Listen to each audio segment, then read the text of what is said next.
Recognizing that the Sith were often defeated not through the efforts of the Jedi, but by their own infighting, Darth Bane created the Rule of Two as a way to ensure that infighting did not destroy the Sith and to allow the power of the dark side of the Force to retain its strength within the Sith Order.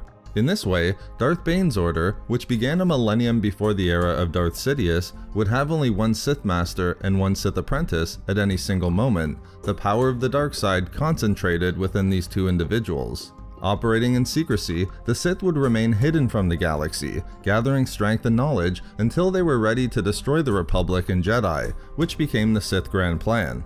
But while Bane's efforts in formulating his Rule of Two and focusing on strengthening the Sith Order's knowledge and power with the dark side was a crucial component to the Sith's ultimate victory through Sidious a millennium after the era of Bane, there was another decision and actions taken by Bane that were possibly just as important to the eventual success of the Sith Order. In fact, the evolution of this decision through the actions of the final Rule of Two era Sith Lords contributed to why Darth Plagueis and Darth Sidious were so successful at destroying the Jedi and Republic, thereby completing the Sith Grand Plan started by Bane.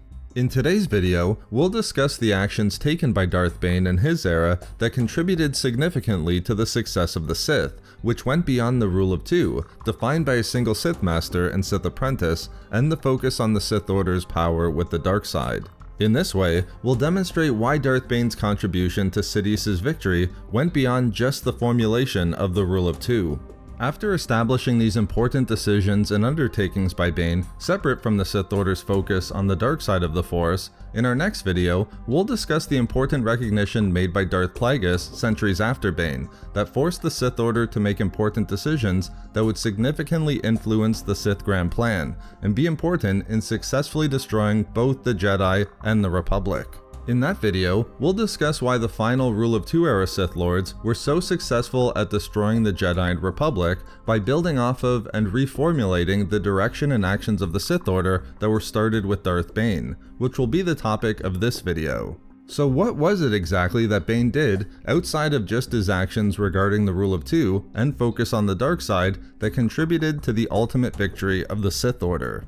Importantly, although Darth Bane limited the Sith Order to only two Sith Lords, he understood that the destruction of the Jedi and Republic couldn't be carried out through the actions of these two Sith alone. He knew that the Sith needed to obtain resources, which included the acquisition of a wide range of individuals, such as spies, scholars, trainers, guards, and assassins. Establishing this network wouldn't just be useful, but it was crucial to Bane's plan. For Bane, the Rule of Two wasn't merely reliant upon the Sith increasing their knowledge, power, and understanding of the dark side. Bane also knew that knowledge of galactic events and information was the crucial component to defeating the Jedi and Republic. Bane was interested in more than just the dark side of the Force, knowing from his own experience that it wasn't the Jedi Order and their army that defeated the Sith Order that existed through the Brotherhood of Darkness decades earlier, but knowledge that was then formed into a plan by a single individual. That individual, of course, being Bane himself. Therefore, Bane knew that to destroy the Jedi and Republic, he needed to know everything about them, with the acquisition of information being paramount. To accomplish this, he assembled a network of agents using the vast resources of the Sith over the course of years. Even with this network of individuals, Bane still searched and looked for information himself, as the task before him was monumental. As revealed in the Legends novel Dynasty of Evil, he wanted to know every detail of every plan that was developed by the Galactic Senate and the Jedi High Council. The importance of these actions to Bane's grand plan is clear.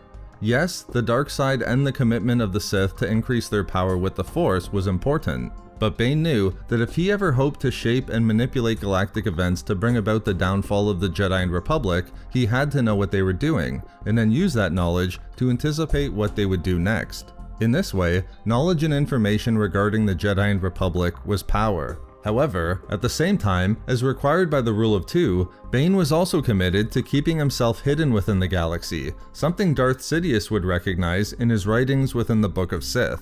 But Bane did understand the necessity of not staying completely within the shadows of the galaxy, and simply focusing on the Force, perhaps doing what he and his apprentice Darth Zana could to weaken the Jedi and Republic where possible. Instead, Bane knew he had to obtain and then use information to shape the course of galactic events as much as possible, to ultimately weaken those who opposed the Sith, using these events to benefit the Sith Order. But as his apprentice Darth Zana recognized in the Legends novel Rule of Two, Bane refused to have any direct contact with the informants and agents within the network he created. So much so that 10 years after the creation of the Rule of Two, Zana could confidently say that Bane never had direct contact with them. Bane would instead use others to contact these individuals, understanding that as the last of the Sith, it was vital for Bane to remain, quote, shrouded in anonymity. This made sense, given that in the era of Bane and Zana, 10 years after the establishment of the Rule of Two, the Sith were still far from being a distant memory, and the completion of the Sith Grand Plan wasn't yet in sight. But Bane knew that they needed information and vast details about what the Jedi and Republic were doing, so that he could then utilize that knowledge accordingly, and he instructed the Sith who came after him to focus on doing the same. They were to gather resources that would eventually help to shape galactic events through their ever-growing network of agents, with the ultimate goal being the destruction of the Jedi and Republic, while the Sith remained hidden from the galaxy. The complexity of these machinations undertaken by Darth Bane were enormous. But importantly, gathering knowledge and information in this way required constant attention, and given the chances for unexpected changes across the countless details and plans he focused on, Bane would have to continuously alter his long-term plans to reflect the direction of the galaxy. In other words, Bane and the Sith were completely reactive to galactic events, reacting to information obtained by others regarding decisions and plans made by individuals outside of the Sith Order. Bane and Zana would achieve a tremendous amount of success in moving the Sith Grand Plan forward during the earliest years of the Rule of Two era. Therefore, these actions taken by Darth Bane in his era contributed significantly to the success of the Sith a millennium later, where Darth Sidious would become Emperor and the Sith would rule the galaxy. Bane's actions went beyond just establishing the Rule of Two, where the Sith Order would contain a single Sith Master and Sith Apprentice. Bane's contribution to Sidious's success also went beyond merely a focus on growing the Sith Order's power with the dark side. Crucially, Darth Bane committed the Sith to a path where they would create a network of individuals who could provide the Sith with knowledge of galactic events and important information, particularly as it related to specific plans developed by the Galactic Senate and the Jedi High Council.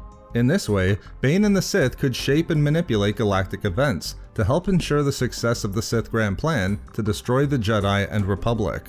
But Bane was always committed to staying hidden within the galaxy, relying on information that was provided by others, and in doing so, ensured that the Sith Order was in a position where they were reacting to galactic events that were the result of decisions and plans made by other individuals rather than himself. However, in our next video, we'll look at a decision that was made by the Sith Lords who came centuries after Darth Bane that would build upon these actions established by Bane, whereby the Sith would significantly increase their ability to manipulate galactic events themselves, and allow them to succeed in destroying the Jedi and Republic in ways that Bane couldn't during his era.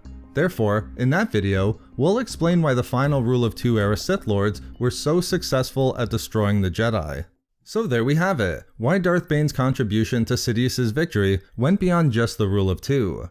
We love making these videos, so why not subscribe for more fun Star Wars theories and discussions. Also, if you enjoyed the video, think about giving a like or leaving a comment. If not for me... For Darth Bane.